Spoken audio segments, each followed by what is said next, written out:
Hi hello నమస్తే వనకం. నేను మీ పూజాని. ఇవాళ నేను మీ అందరికీ మహాభారత యుద్ధంలో కర్ణుడు నేలకూలినప్పుడు కర్ణుడికి మధ్యలో జరిగిన కాన్వర్సేషన్ గురించి చెప్తాను, వినండి. మహాభారత యుద్ధంలో కర్ణుడు నేలకూలాడు.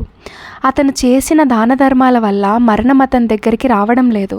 అది గ్రహించిన కృష్ణుడు, కర్ణ, ఇన్నాళ్ళు నీవు దానం చేయగా నీకు లభించిన పుణ్యం నాకు దానంగా ఇవ్వవా అని అడిగాడు ఆ దేవదేవుడు.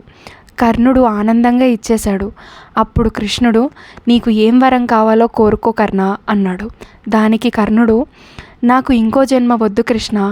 ఒకవేళ ఇంకో జన్మంటూ ఉంటే ఎవ్వరూ ఏమడిగినా లేదనకుండా కాదనకుండా సహాయం చేయగల హృదయం ఇవ్వు అన్నాడు.